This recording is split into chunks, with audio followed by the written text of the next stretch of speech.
how can I learn from you? How do we build this fire, this tool? It's social curiosity. How do I create strong relationships with the people that are in my community so that I can actually survive?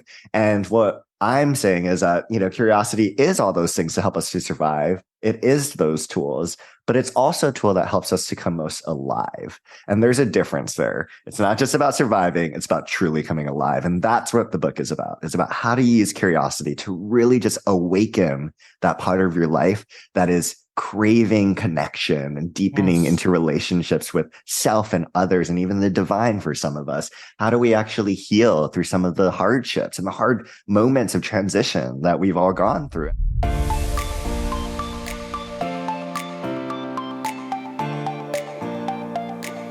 Hey friends, welcome to The Good Life with Michele Lamoureux, a show for women in midlife who want to live happier, healthier, and more meaningful lives. I'm your host, Michele Lamoureux, a self-love coach and the author of Design a Life You Love. And together we're going to be doing just that.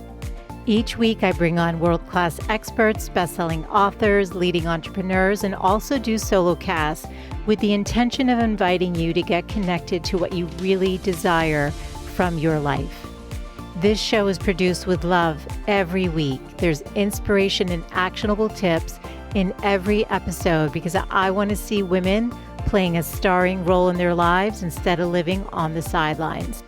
Be sure to join the Good Life community newsletter over at thegoodlifecoach.com for more inspiration and tips to live your best midlife. And make sure you're following the show on your favorite podcast player. I'm so glad that you're here.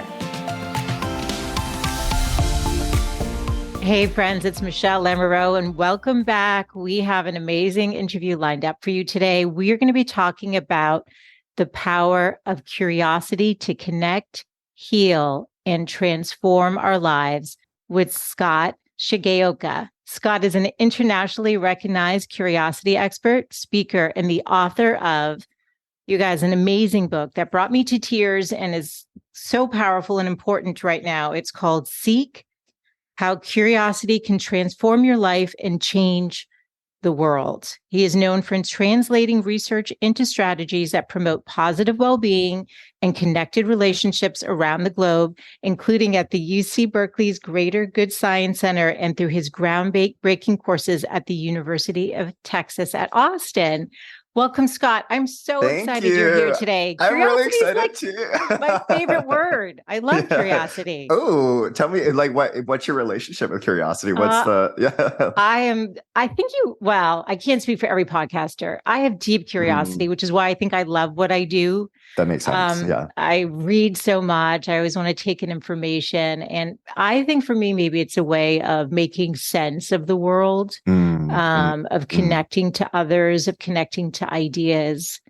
I love learning. Yeah, I can sense that from you. And also the inner world too, the world that's inside of ourselves, right? Not just the one that's outside of us. That's one of the things I love about curiosity is it's this tool to just go inward and to really understand myself, my wants, my needs, what makes me tick, what makes me come alive and who helps me to flourish, and that's really just a process of learning and understanding ourselves. So cool. I'm just so happy to be in conversation. And I agree. I think podcast hosts, journalists, storytellers, like people who love getting out there and exploring and asking the deep questions and living the deep questions. Those are definitely curiosity ambassadors. You're one of them for sure. Yes. And we might get into what a seeker is, but I think I'm a seeker. I don't know if I could give myself that title, but based on your definition, I'm like, that. And I think that a lot of the women listening are also seekers. So we'll have to explain to them what that is. But curiosity, is that like, how do you make a career out of that? When I read, I was like, he's a curiosity expert. I'm like, I want to be a curiosity expert. How do you do that? You kind of are a curiosity expert. You have made a living out of that. I mean, I'm really, similar to you in a lot of ways. I, came up as a host and I've interviewed a lot of folks who really thought about the power of questions to open people up and share their true and real stories. So I've done that in a bunch of different ways. I traveled the country for this show called Made in America, to Tennessee, to Georgia, to all of these different places, meeting real people and understanding what are their beautiful, incredible, hard, challenging stories of, surviving domestic violence and intimate partner violence, and, taking their kids and finding a new home, and, building their own companies and being able to provide for their kids and their families, and sort of defy, this relationship that did not serve them and harmed them and their family and their kids. And just like seeing these stories of really, really beautiful humans just overcoming so much and realizing, wow, like we have the capacity to go through and face the hard things and then come out on the other side a completely transformed and new person. And so I love that journey. Is, it's not a single arc that happens on a lifetime. It just happens. It's cyclical. It happens like over and over and over throughout our lifetime. And so my curiosity journey is really as a storyteller. And I worked as a journalist at the Washington Post. I wrote about music. That was like a big part of my career. I love music. I think it's such a universal and connect. I see you shaking your head like, yes, yes, yes. I mean, it is. It's such a universal connecting force, right? I mean, I don't know if you would agree with that, but totally. Huge part of connection. And some of my best memories are like being young in Hawaii and doing karaoke, doing like in a little room and with all your family or family friends, and everyone's just like laughing and singing songs and connecting. It's just such a powerful connective moment. I think we need so much more music, so much more song, so much more dance, in our lives. As a way of connecting ourselves. But I've also like thought about it as a researcher too, as someone that's, really exploring what happens in our brain when we're curious, and what happens in our relationships when we're curious, and what could this mean for our society right now? Because as everyone that's listening, as we were just talking about before we hit record, the world is in a really, a place of fracturing right now. Like relationships are, they're just very fragile right now. There's a lot of othering and dehumanization that's happening, a lot of disconnection, loneliness, isolation. So, that's really important to me because, I grew up really feeling those things throughout my entire life, feeling othered. And it's such a devastating thing. And I just don't want anyone to feel that way. So a lot of my work is driven by how do people feel really seen and heard and feel like they really matter and not feel that experience of being othered. So that's how I made a career out of curiosity, is just like asking questions and caring about the world and the people I love and wanting to extend that, outside of my circle of compassion, I love it. When you were talking, it made me think a couple of things. One is, yes, I think music connects us to our humanity. I think humor connects us to our humanity. I love that. Yes, absolutely. And I think what you're doing is so timely and also timeless. Curiosity is a connection back to our humanity. And your book is so needed right now. And I don't think it's ever not going to be needed. So I want women listening today to like walk away with how we can play with curiosity. And I think of curiosity as play, like the energy of a toddler and their like passion for like picking stuff up, and this is for me, or this isn't for me, or this is not for me now, but maybe it will be for later. Like just absolutely just having fun with it, that sense of play with it. Curiosity is lighthearted. It's playful. It is energetic. We actually know from the research that when you are curious, you release dopamine. That's a neurotransmitter that we release when we also are having sex or when we're eating really delicious food. It's called the happy hormone. Dopamine is called the happy hormone for a reason. It is a pleasurable experience. And that's what I always like to remind people is, I'm not asking you to, do something that's grueling here. Like I'm asking you to do something that's just as fun as eating that delicious meal at your favorite restaurant. I'm saying curiosity is pleasurable. It releases dopamine. And you feel it when you actually think about the experience of being curious with your friends, with your family, with your kids, with your colleagues. You really think about it. And you're like, oh my gosh, yeah, I got curious. I started asking them questions. They lit up. Then they started asking me questions. And then it was like this back and forth joy spiral of just connection. And you're just vibing. And you're like, oh my gosh, 2 hours has gone by, and we've just been so deeply enmeshed in conversation. I mean, that is when curiosity is most alive in us. It should feel like that childlike, joyous expression like you're talking about. So absolutely, yeah. And it makes sense. I mean, we have this the curiosity, this desire to know and learn things, this search for understanding. That's what curiosity is, right?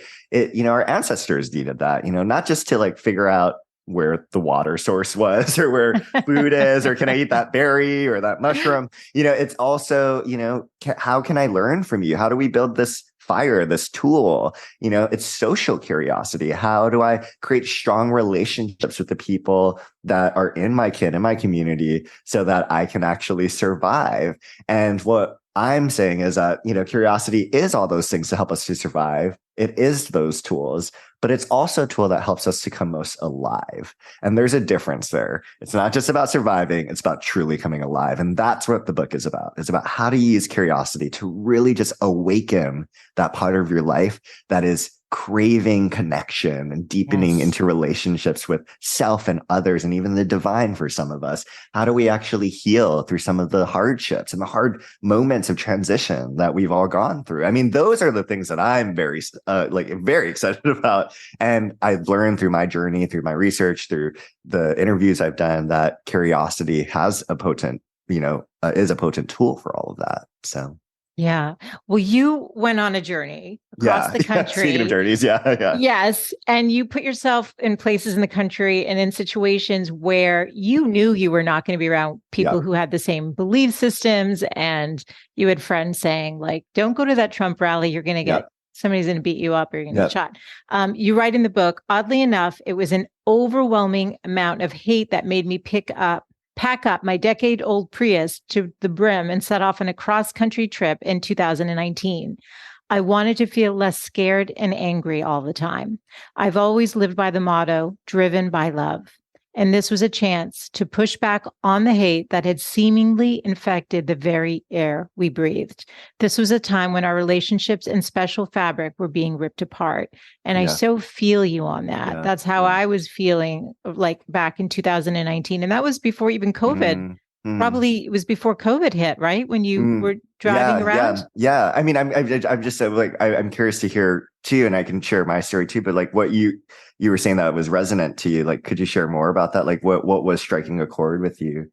I think I'm a highly sensitive person. Yeah, same. And so energetically, I was feeling the disconnection of the fabric of humanity. Literally feeling like, because growing up, so I grew up in this, like, I'm 52, I'll just say that. So I'm Gen X.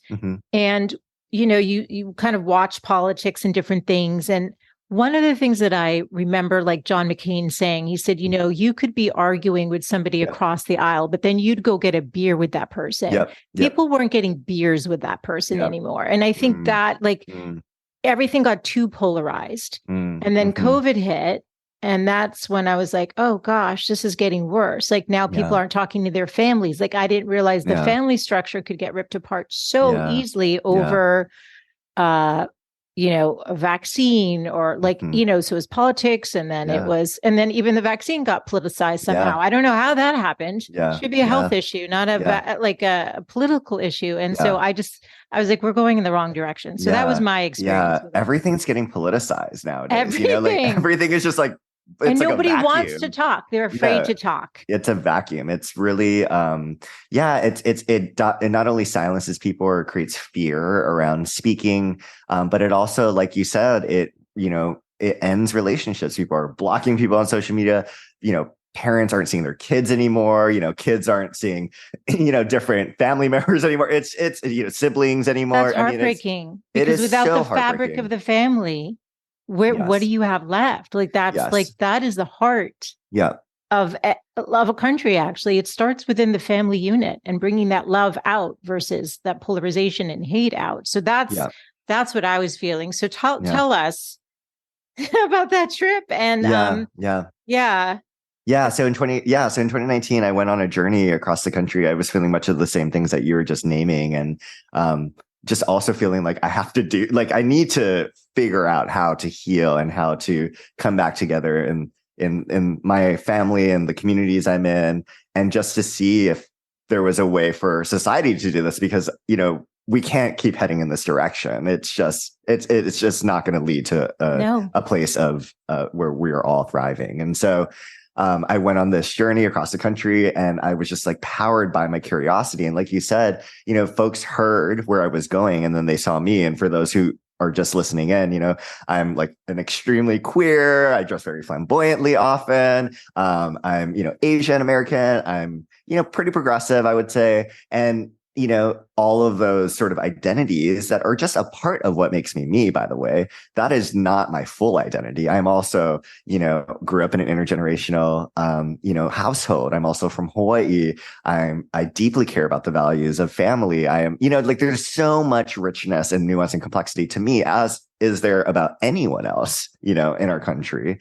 So I went off wanting to see, are the things I'm hearing, these stereotypes really from other people, or what I'm hearing off of the news and these like 2-minute captures, there's got to be more to this story. There has to be more humanity here that I'm just not getting personally. So I went off, even though my friends were really fearful, and they're like, oh my gosh, you're going to that side of things. It was very much an us versus them, and still is in a lot of different ways. Yes. And not just in politics, but across many different issues, from the generational divide. It's like, okay, boomer, or like these entitled Gen Z millennials, or the generational, the ageism, the generational divide is really present today. I think religion, there's an interfaith struggle that's happening right now that's like very sort of scary, because you're talking about the heart of people's faith traditions, and that is a big part of what makes a person who they are. And if you're not willing to turn to them with curiosity and really understand that part of them, for many people, that's like not even understanding them at all. Like you're not seeing them. They don't feel heard. They don't feel understood. So, I just looked even beyond politics. Like, this is happening in so many different ways. So I was just like, I'm going to talk to as many people as I can. I'm going to be fully myself and just totally genuine in my like decades old Prius, which is a super California cliche. And I'm just going to try to get invited to dinners and talk to people in the lines of these rallies, and go to Republican like hangouts on meetup.com, like just throw myself in there. And, I was definitely afraid, especially in the beginning. But it was interesting, because the more and more that I actually had conversations with people who are much older than me, or much younger than me, or people who were in different faith traditions than me, or people who voted differently than me in the last presidential elections, I started to see them as more than just that. I started to see their full humanity, to hear their stories, to hear their embarrassing stories, to hear their joys, to hear their love for music. Oh my gosh, we shared different musical interests. We had all of these similarities as well, and differences, but we started to see each other as more than just these caricatures that we're sometimes made to believe that another person is based on who they love or how they vote. And so that was so beautiful, because as I went on in the journey, in the later half of it, I just got less afraid. I was less anxious all the time. Like, coming into these conversations, I was like, I'm ready. Like, I have such a full spectrum of, the differences that exist in the community of those who voted for Trump, that, I know I'm going to meet so many different kinds of people. It's just like meeting someone at a conference. And many of those people I met might have been the same folks. There's overlap. And so I started to see, that I'm not going to judge you based on the assumptions I have. I'm not going to judge you based on these stereotypes I have of you. And I'm not going to, most importantly, just like try to tell you who I am and my point of view in this moment. What's really, really important is me to just listen, to understand where you're coming from, to be truly curious from an open-hearted place. And often what I found is that like actually made them want to be curious towards me. That wasn't the goal, but that's what happened. And so that was a really beautiful thing too. And they got to learn about me. And sometimes I think they, and I was told that some of them had very little exposure or contact to someone who is like me. So I think it was a win for both of us. We got to learn about a different part of humanity by really listening and being curious to one another. So. Did you tell them, like, you packed up your car and this is why you're here? Like, did you have a writing assignment, or like, was this literally just your own personal project? It was a personal project. Yeah. I do this usually every 7 years. So it's kind of like the whole skin shedding. You're so young. You're so young. The skin shedding of the snake, So I did one, it's almost 7 years before that. I just moved to Iceland. I just like went over, and that was supported by a fellowship. But, I like to kind of shake things up, to kind of get out of the comfort of the routine. Not that routine is bad, but I Yes. think when we get too comfortable in it, we start to move away from discomfort, which can be an area for us to grow. Right. So it's just a great exercise. And also I was at the same time doing research, translating research at UC Berkeley's Critical Science Center, where I was learning about all of these practices at UC Berkeley on how do we bridge our differences. So I felt a little bit also disconnected as someone in this university that wasn't going out to actually, apply the research. So that was another motivating factor. But I know I didn't get like a grant or like funding or something. This Too is bad though. But you got your book. Just using my savings, and I mean that's why I lived on.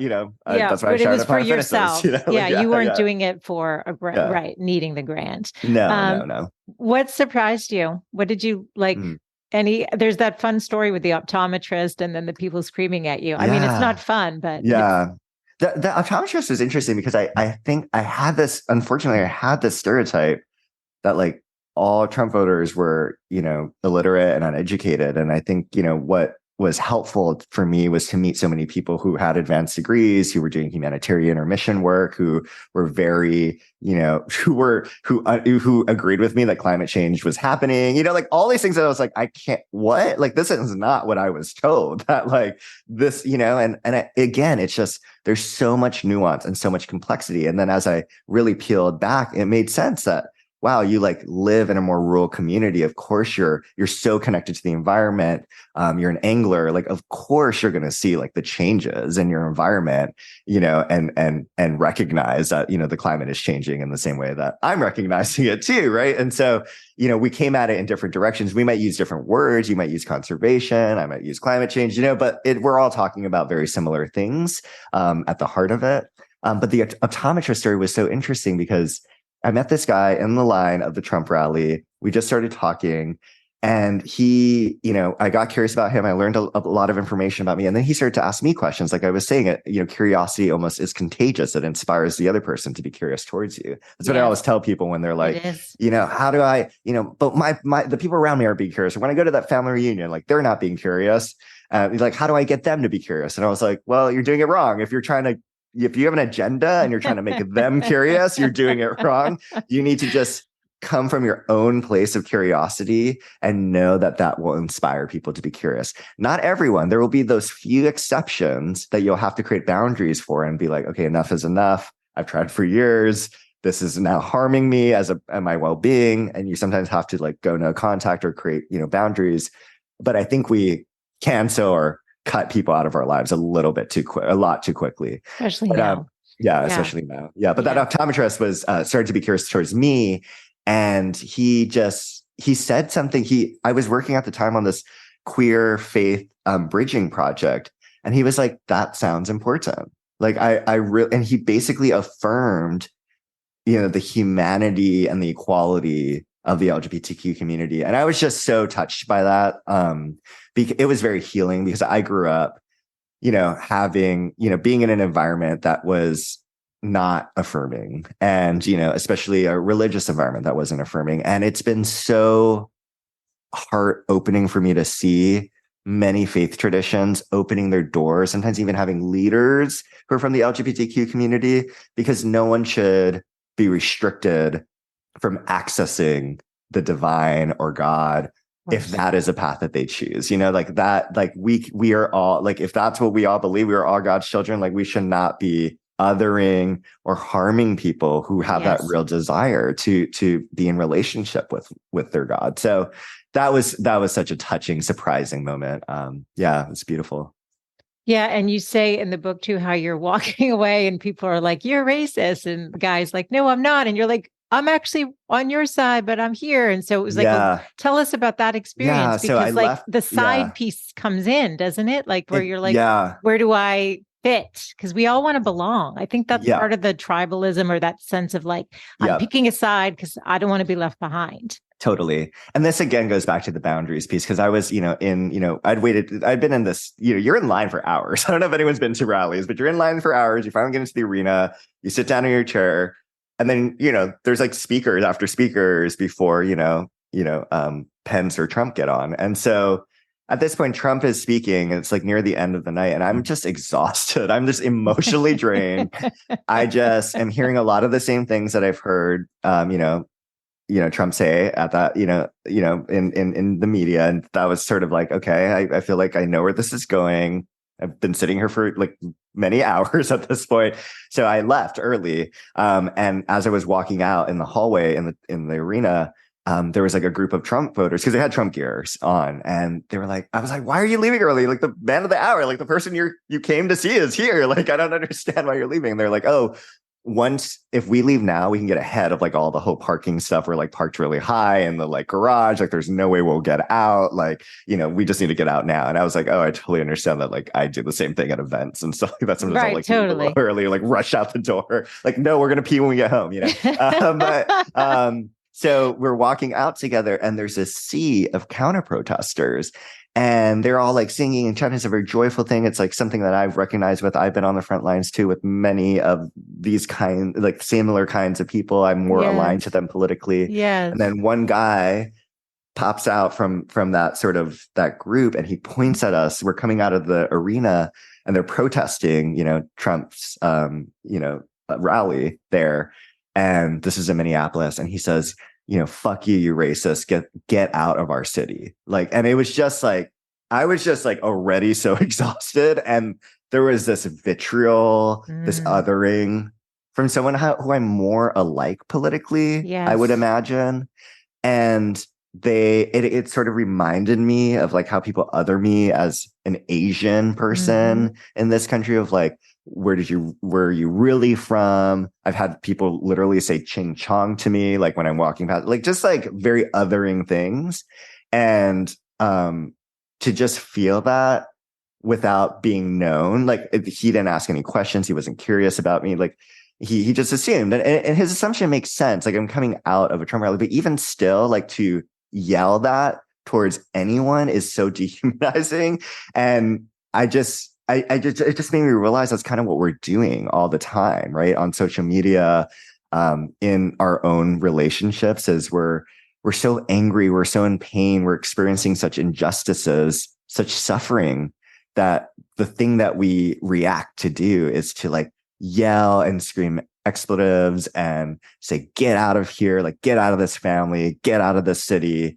And it's really pushing people away, rather than calling them in and trying to understand, why are they voting this way? What are the values that are driving them? Because we might even be transformed by hearing the stories that they have to share. I mean, I know I was when I talked to people in the Trump rally. And so, I mean, it didn't change. I didn't vote for Trump, in the next election, but like it definitely shifted the way that I thought about the people who voted for him. And so that was a hard moment. That wasn't a fun moment. That was like, can we get through this? Like, will we actually be able to move through this moment in our country? And I remember like sitting in my car, and like the car key was in the ignition. It was like ding, ding, ding. It was just like, come on, put on your seatbelt, like, let's go.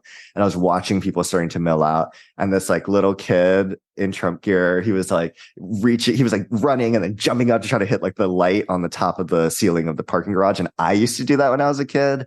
And I was like, oh my gosh, like I totally remember doing that, trying to like pretend like trying to see how high I could reach, trying to hit the ceiling. And his mom was like, or who I assumed was his mom, was like laughing and just like really joyful. And then I drove out, and then I saw these kind of protesters starting to like leave with their signs and everything. And this one woman was like holding on to their friend, just like, she was just like, they were just like laughing, just totally heart open. They're almost like collapsing on the floor. They had to like hold on to their friend. That's the best. To stay up. And I was just like, oh my God, I've been there too. Where I'm just like laughing so hard that I just like need like my friend to stabilize me. So it was just like, wow, that's the humanity that I think we can all access, and we're all trying to find. And it only comes when we really humanize and we are really truly curious about one another, or else we are going to yell those things and other each other.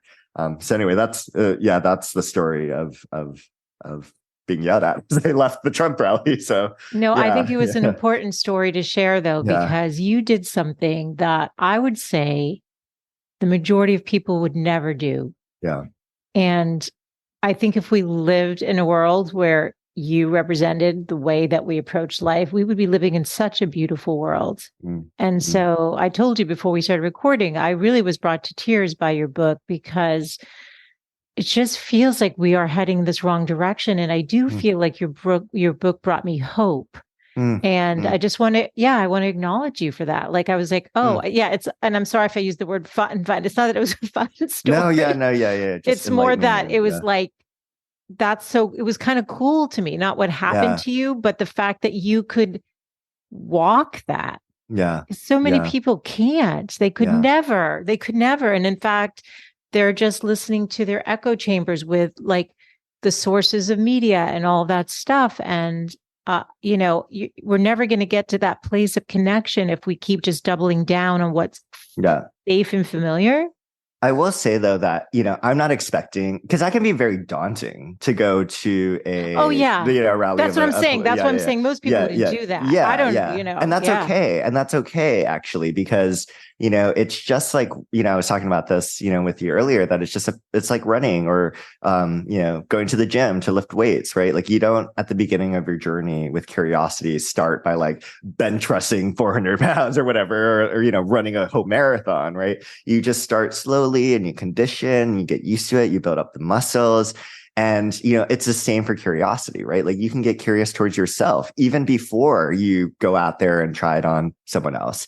What are you feeling in this moment? How did that make you feel? What do you need right now to, feel most alive or to feel, nourished? Who are the people right now that are giving you, a sense of deep connection, or where are the places where you feel like you want to devote more time into your relationships? Like that is curiosity towards yourself, inward curiosity. Yes. And you can practice that and build up that muscle and then go out and talk to other people. And you don't even have to start at the rally, right? Like you can start with the people who you feel safest with, who you love the most, who you spend the most time with.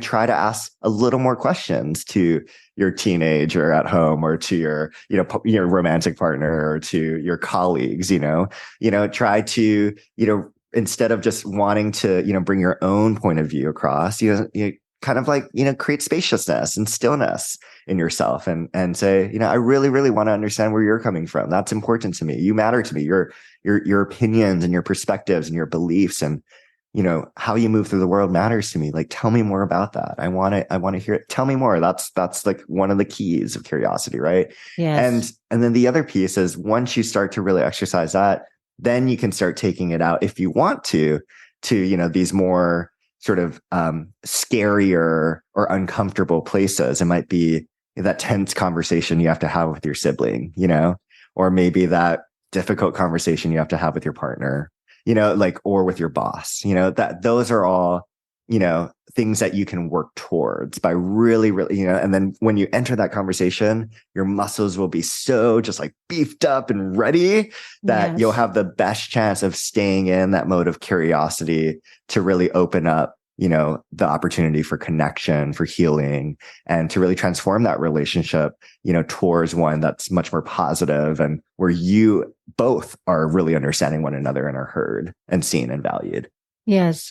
And talk to us. So is inward the best place to start? Because I know in the book you talk about there's inward, there's 3 parts, right? Yep. Tell us the 3 parts, because I think this is helpful for people to like play with too themselves. Yeah. So there's inward, outward, and the beyond. Those are the 3 directions of curiosity. So inward, how do I get curious about myself? Yes. Outward, how do I get curious about other people and the world around me? And then the beyond, how do I get curious about what's not in the physical realm? That's often the divine or God for folks, but it could be consciousness or interconnection. It could be our ancestors. It could be 7 generations from now. There's a lot of ways to look at the beyond as well. Yes. So I do usually recommend that if folks are feeling like, I don't know where to start, I do usually have them start from, first I actually have them say, out of those 3 directions, which ones do you tend to do, and they'll be like, oh, I'm very curious about other people, but, I'm not very curious about myself, to be honest, or like I try to, like that's like, for me, it was a disassociative tool for me to be curious about other people. So I didn't have to look inward, in my younger years, Yes. And so, I think that's helpful to see, okay, where am I really directing my curiosity most often in my life? Where am I directing it least often? And then how do I then devote energy, towards that direction, to really just, ease into, something that feels a little bit more uncomfortable or a little less present in my life. That's one way to do it. Another way to do it that I also recommend is to start inward, because when you really know yourself and you practice these, there's, a bunch of practices and seek like everyday curiosity practices that you can do. When you practice that inwardly, you also get to know, you have a familiarity with how that feels, the sensation it brings up in your body, emotionally, how that makes you feel.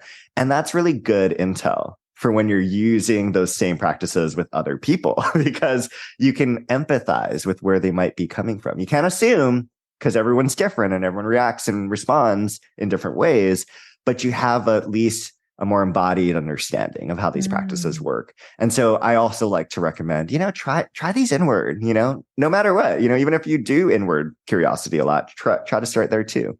Yeah, I love that. And I also, you're right. I think a lot of people are afraid to look within. Yeah. So and it is the foundation. So if they Yeah. can give themselves that same level of curiosity and compassion, what a beautiful place to start. Yeah. Yeah. Yeah. How do you do it with the beyond? What's your practice? Do you have practices around that or? Yeah. Well, I think that for me, curiosity isn't something that we have to do alone. Like it's not this, although my road trip was sort of a solo endeavor, curiosity is not a solo endeavor. It is something that we can do in our family units, in our communities. And that is honestly the most joyous part, I think, of curiosity. I love a good meal alone. Sometimes just like going to that restaurant, if I can get that one dinner alone, and just like, just kind of be with myself, like maybe have my book or just kind of like, people watch.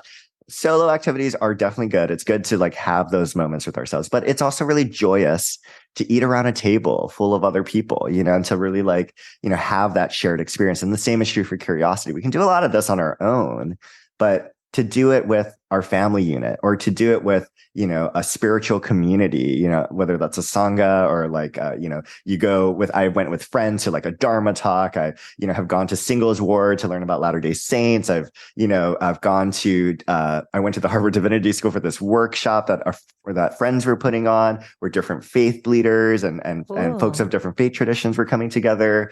So that's been really helpful for me to just, say yes and be curious about the invitations I get, right? Like if I was incurious when my friend asked me to come to Shabbat with them and I was incurious and I was like, no, like I don't know what that is. I'm not interested in it. Like, I don't want to do that. Then I wouldn't have seen like this magical experience that happens on Fridays for them. And just this bring, the values of what it means to bring people together, to rest, to, really all these things that I've been learning, what challah tastes like, just like things that are like just only can happen if we stay open to the experiences that others sort of invite us into. We have to step through that door. That's a big part of curiosity is you have to say yes to, those invitations. And so, yeah, I think for me, the beyond has really been being in community with people, especially spiritual elders who are, deeply in touch with, the path, the divine. They have their own sets of rituals that they can share with me and others. I seek out workshops. A lot of them are free, because I think faith traditions they value accessibility. They want people to really, immerse themselves into their teachings and practices. And it's a hit or miss, honestly, like sometimes I'm in like some spaces and I'm like, wow, I'm going to stay curious, but I'm feeling all kinds of things and it's not making it easy for me to access, the beyond. Yeah. And then other times even if what I'm hearing is something new or even something challenging, there's this sense of like, I am a little uncomfortable, but this feels right for me to be here. And so I try to seek out those spaces. Yeah, I think that's beautiful. And I think that's nice for people to be able to hear like how they might be able to access that. Talk to us about deep curiosity, because I'm curious, can I ask you how you access those things? Because I'm always so curious about, well, it's interesting. I loved what you said about sitting around a table, because I think I grew up sitting around the family dinner table, and then I love being in a meal with someone. So for me, a piece of joy is is literally sitting with the people I love, or Yeah. even Yeah. friends, like just Yeah. around, and like literally the idea of breaking bread. There's something Yeah. really spiritual and Yeah. beautiful about It that. is. It is. I think mine oftentimes, well, I've had experiences that have connected me to Mm, things that you can't explain. And mm, I don't talk mm, about them that often. mm, I wrote mm, about it a little bit in my mm, book, but again, why don't I share that stuff? I don't know, because maybe I think people aren't going to be open, or they'll like judge you or something. mm, But mm, I've had those experiences. So that gives me a deep faith.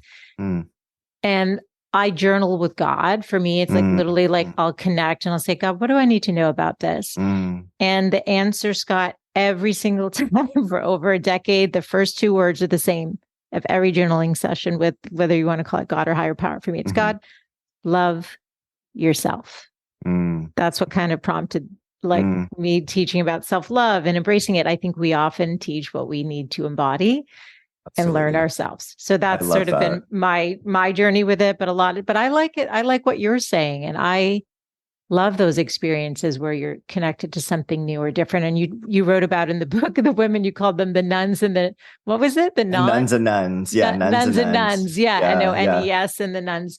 Yeah. Where they put themselves and they could share their experiences of like, So such a beautiful, beautiful, that like sounded so beautiful cool. Can community. you just Yes. tell a little bit about this? Yeah. Because I mean, just for somebody to like expand their Yeah. access, because maybe it's Yeah. through a book, maybe somebody hears the podcast, maybe then somebody Yeah. takes a step Totally. and does something. Well, before I do that, I just wanted to respond to two things that you said, and then I will Yeah. explain nuns and nuns. One is a friend Casper once told me that the dinner table is one of our best spiritual technologies. You know, it's just this, it can, like you said, it's not just about food and like putting calories into your mouth. Right. It's about, being in community and sharing meals and having those conversations and laughing and singing and dancing, if that's where it gets you. Like I've been at many kinds of really beautiful dinners, but even just like the act of just being in conversation and sharing meals together is a spiritual experience. I really, really believe that. And it's so important to me too. So I just wanted to so agree with you. And the other thing I was going to say is, when I was hearing you say, I don't know why I don't share these things, or my poems or my songs, or, these things, haven't shared that writing before. That's a great place to be curious, and to be lovingly curious towards yourself. And, what the research says is that when we're anxious about something or fearful, applying curiosity to it and coming into contact with it can actually reduce our fear and anxiety, right? Like that's when you have a phobia, you are afraid of spiders, you start to imagine a spider in your head. You see one printed on a piece of paper. You see one in real life. Maybe eventually you hold one if you're, you want to take it that far, but coming into contact closer and closer with frequency and consistency really does reduce, the fear that you have towards them. And also maybe might restory that spider. You might recognize I was on another show and she said, they're kind of like grandmas, like knitting, don't they kind of look like that with their legs? And I'm like, whoa, like that's like a bridge for me. But you start to restory oh, wow, there's all of these wonderful narratives and stories about spiders. Why do we think in such a negative way? Who made us believe that? What in culture made us believe that a spider is a bad thing when they're so important for the ecosystem, right? So those are the kinds of, when we can truly be curious, we start to access, things like being able to love ourselves or to love others or to love a spider or other life species and see them more fully and be really courageous in that affirmation. And just nuns and nuns is so wonderful. I mean, I just love them. They all truly to me are just walking the talk of curiosity. They are just, it's a group of millennials that had, this is how the program started. They now do land justice, where they do a lot of different things. You can look them up online for anyone that's interested in nuns and nuns. Is it literally called Nuns and Nuns? Because I'll link it. Okay. Yeah. Nuns and Nuns, nuns and nuns, NONES. And so nuns are, women religious, they're Catholic sisters, they're many people know what a nun is, but a nun, NONES, a nuns is someone that is like a millennial or younger who doesn't really have maybe like a specific organized religion that they Yes. like really fall into. Doesn't mean they're not spiritual. Doesn't mean they're not spiritually seeking. They just don't have like, they're not like, Yeah. I am this, Yes. or they am like, I am this, but also I have like other rituals and traditions that come Yes. from That don't this fit faith and into that. Yeah, this. Yes. exactly. Like Yes. it's the boundaries are not so rigid. Sarah, who I interviewed for the book, she said, we're like she's really like, it's like spiritual misfits, it's kind of like Cute. how she sees herself. And I was like, I thought that was kind of a good sort of way of thinking about it. It's a very empowering way of thinking about it. But they had started this whole, program, organization, the effort by, coming, a group of millennials had come to a convent where, women religious were living. And they, it was literally in the fire season in California. Yeah, so there was like smoke billowing behind them. Yeah. They opened the doors and these sisters were like, hello, welcome, like extended them, extended their arms, like welcomed them in, and they lived there for 6 months. And they, they shared music, they danced, they had deep conversations, they reckoned with hard things. It wasn't always, like easy and light, obviously, like there was like hard conversations and growth and, a lot of deepening in their understanding of one another. When you looked at them, they look so different. You had, nuns on one side who were like typically tend to be older. I think last I looked, the average age of a nun was 80 in the United States. Not to say there aren't younger sisters and nuns or women religious, but yes, they tend to be older. Yes. They have like, they're of that generation. You can kind of see them on one side. They're, and then on the other side, there's like, this really, just very like, they have tattoos and piercings and like, like jewelry and like, their hairs are different colors, just like, it's just like totally, they couldn't look so different. But when they actually spoke, it was almost like, and they sat in circles and they spoke with one another. Their language was so similar, actually, like the way in which they revered one another, respected one another, asked a lot of questions, came in with curiosity, not with judgment. And they learned so much about one another. They were just like I was talking about with the Trump rally, nuns were able to see younger people in a totally new light, to see them as like deeply spiritual and questioning these really big philosophical and spiritual questions. And then in the opposite direction, they saw women religious as like, wow, these like extremely progressive, badass women who are like leading organizations and incredible like fundraisers and business leaders of like, like hospitals and like are on the front lines and are, not just those habit wearing clothier, stereotypes that we have in our head. Not saying that that's what they had, but that's what I had, after watching Sisters Act. I was like, because I never really met a nun. I was like, oh, are they all like that? I don't know. I literally thought that. I remember watching, I like that movie. Yeah. It's a great movie. Great movie. But yeah, I mean, culture can, really shape the ways that we see people in the world. So yeah. I think it's great. I think I think there was a question and now I'm trying to remember if we're going to go back to it. Sorry, deep curiosity. Deep curiosity. Yes. Because you asked me and then we went, but I want to bring it back because I think it's important because you talk about shallow versus deep and, clearly we are in what you call an era of incuriosity and we want to pull people to the curiosity, Yeah. We won't say side. We want to open them up to more curiosity. Yeah, to see the value of it. And then I think once people really try it, they really see the, intrinsic. It's an intrinsically motivated thing, right? So yeah, it's fun. Join the party. We're having. This is great. Talk to Scott all day. So I say that curiosity is on a spectrum. Okay. There's shallow on one side and deep on the other. Yes. So, and one's not better than the other. It's like the ocean. That's a great metaphor. So shallow is, it's just like getting information and some high level insights that just crack the surface of who a person is. So I like to use questions like, what's your name? Or what do you do for work? Or where do you live? Like those are, they give you some insight. Yeah. But as you move on the spectrum of curiosity towards deep curiosity, you actually dive beneath the surface and you start to see so much more that you wouldn't have noticed upon first glance or in a first conversation. So you might ask, what's the story of your name, right? And the story of your name might be giving, insights on your culture and the people who named you, and your relationship with them and how you feel about your name, like all of these other things that can come from that. So true. You might ask the question, out of anything in life, like what is really making you come alive right now? Right. And, unlike what do you do for a job, like this might reveal to you, passions or people who are really important to their meaning making, or how they wish to spend their times, their dreams, their aspirations, the aliveness that maybe they're feeling right now because they're so lucky to be on a path of purpose.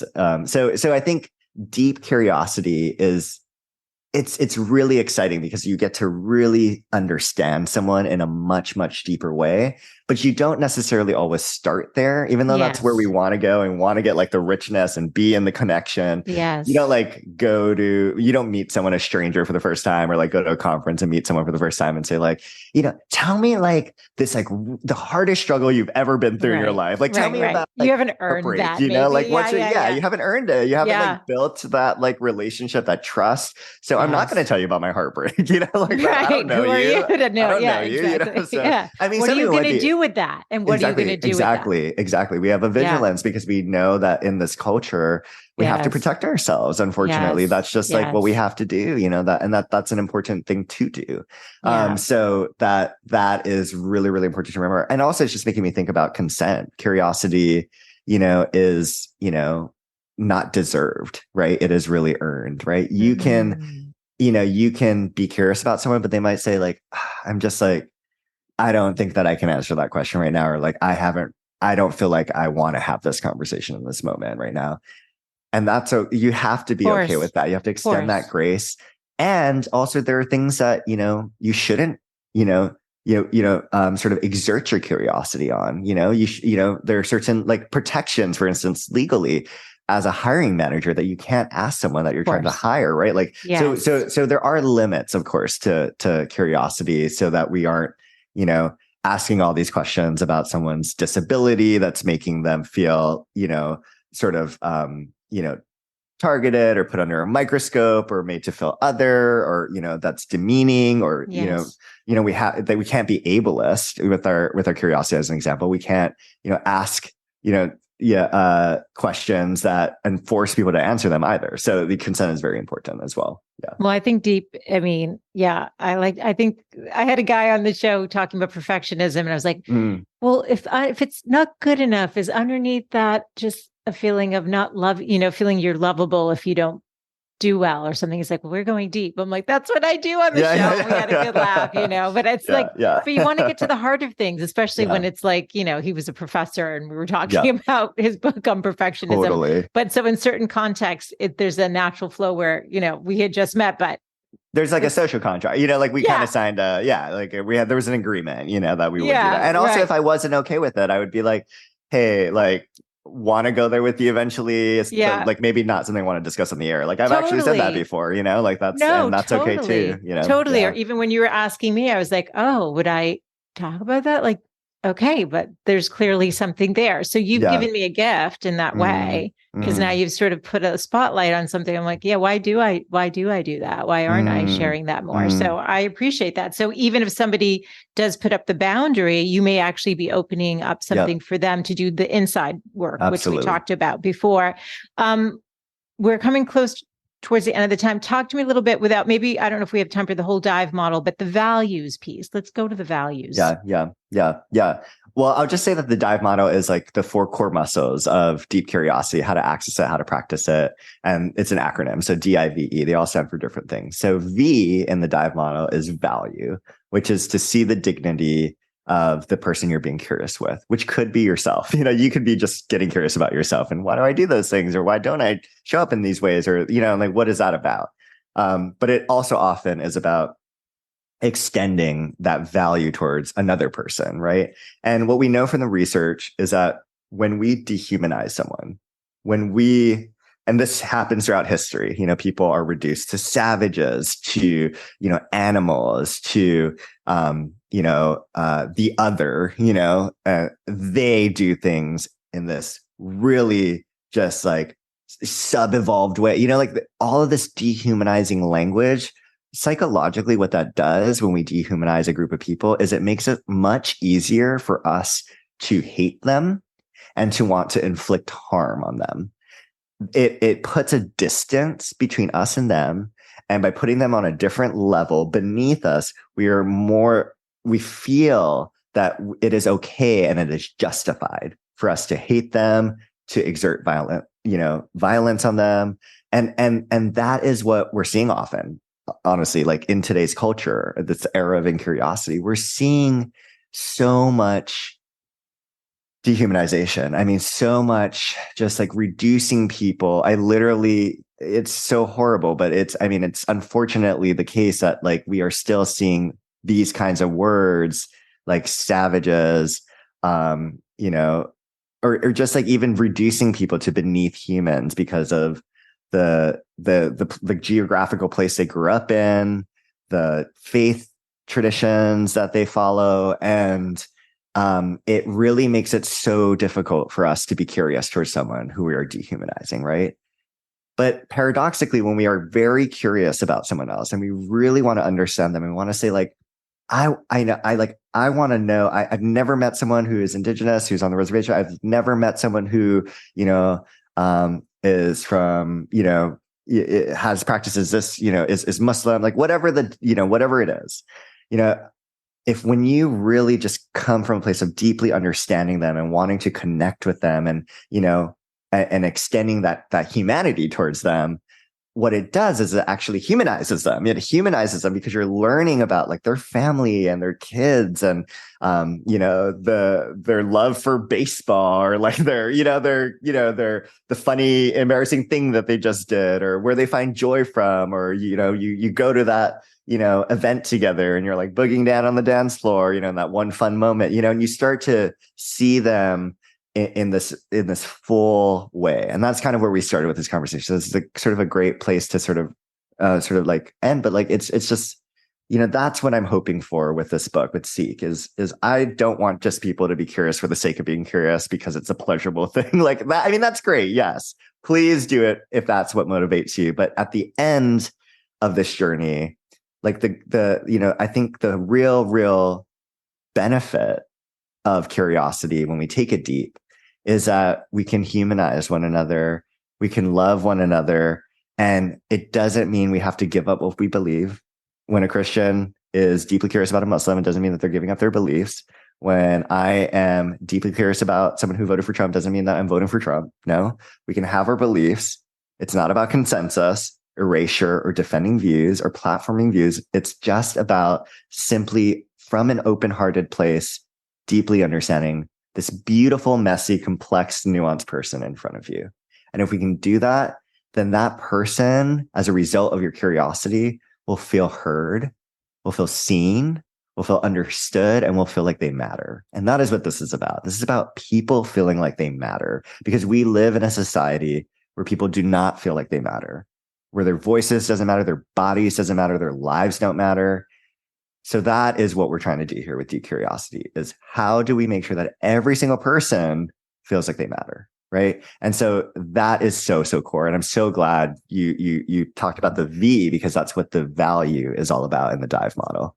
Yeah. And as you're talking, I just literally had my hand on my heart. It's like, I could just like take a deep breath, because like the energy of the world right now literally just feels like a shouting match, and it's got to stop. Yeah. And I do feel hopeful from what you've talked about. And, Scott's book covers how it's connected to business and how it can be used there, and connected to creativity, and, why we don't want to make assumptions. Like there's so much depth to your book. But the reason I did focus on this, and we talked about it like in the beginning, is that I think this book is going to be timeless, and it is so important right now. And I do encourage everyone to pick up a copy. Is there something I didn't ask today and you're like, I really just want to make sure Michele's audience hears this? Like, is there anything that calls to you?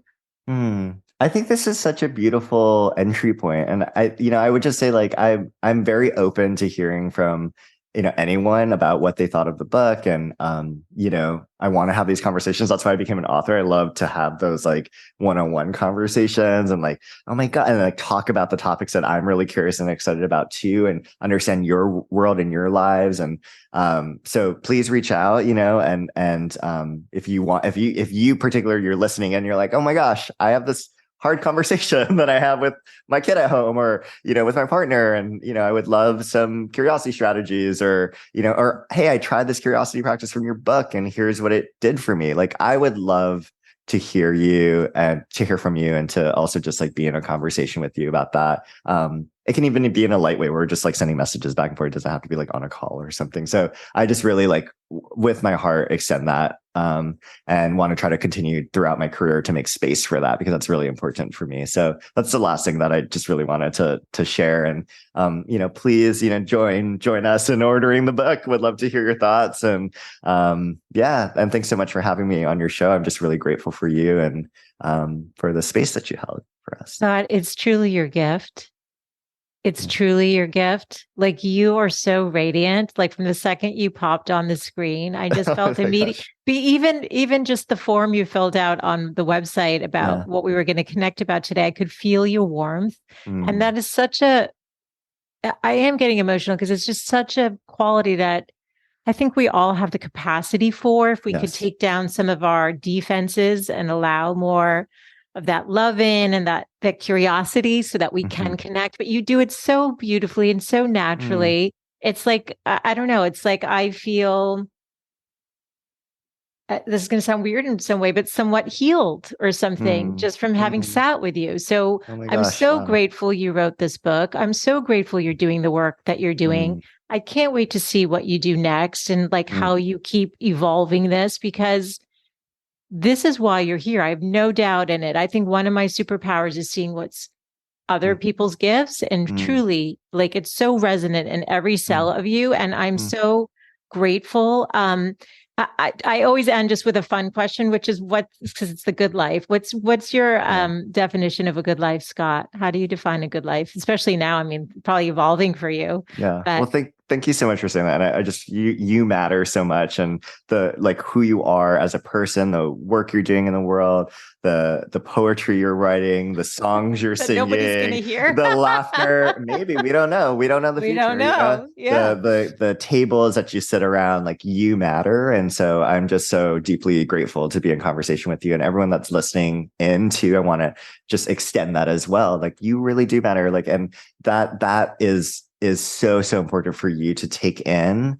as you go on this journey of curiosity, and know that you can actually ignite that in other people too when you're deeply curious about them. The good life to me is, and I truly mean this, it's a deeply curious one. The good life is one where, I'm always staying open to new people, new experiences, to growth, to new understandings of myself, of the divine, and deepening my connections and finding spaces where my curiosity takes me to healing. And so that's the good life to me. What's the good life for you today? For me, the good life is being in conversation with you. That's so nice. No, it's so true. This is so soul-giving, this whole conversation. And it's like I said, it's like my favorite topic, like curiosity. When this book hit my desk from the PR firm, I'm like, yes, I don't even have to open it. I can just feel this is going to be the one. But truly, it's just being able to be present in the moment with another curious soul, having a conversation that hopefully reaches someone else's heart and spark something bigger than both of us, because we are truly one. We are one. We are connected. And that's, finding that meaning is really at the heart of the show. Scott's book, again, is Seek: How Curiosity Can Transform Your Life and Change the World. I'm going to direct everyone to your website, which is, tell us where to find the book, so Scott. seekthebook.com. Seekthebook.com. It's easy. And all of the show notes for today will be over at thegoodlifecoach.com. I'll have Scott's handles, his book, anything we talked about today. I think we mentioned that nuns, if people are curious or whatever, all the resources will be there. Share this with a friend. Open your heart to curiosity. Scott gives you plenty of tools in the book about how to do it. But I just think anything that connects us to our humanity really needs to be a priority right now. So thank you. What a joy. Thank you. Truly, what a joy. So fun. Yes, exactly. The dopamine is flying right now. So this is fantastic. Thank you so much, Thanks, Scott. Michele. I've loved this conversation. Me too. Thank you. Thank you. Thanks so much for tuning in today. I hope you gained some new information or inspiration for your life. That is the essence of this show, is to really wake up to what's possible for you, to reclaim your beautiful voice, and to really learn to love and prioritize yourself. So if you gained any value from any of the conversations you've tuned into, make sure to subscribe on your favorite podcast player. You can do that right now on your phone. And please do consider leaving a rating and review if you have yet to do so on Apple Podcasts. It's actually how more women can find the show. And I really want to grow a community of women who are loving themselves and living full on. So thank you as always for tuning in. And I look forward to reconnecting with you next Wednesday. Bye for now.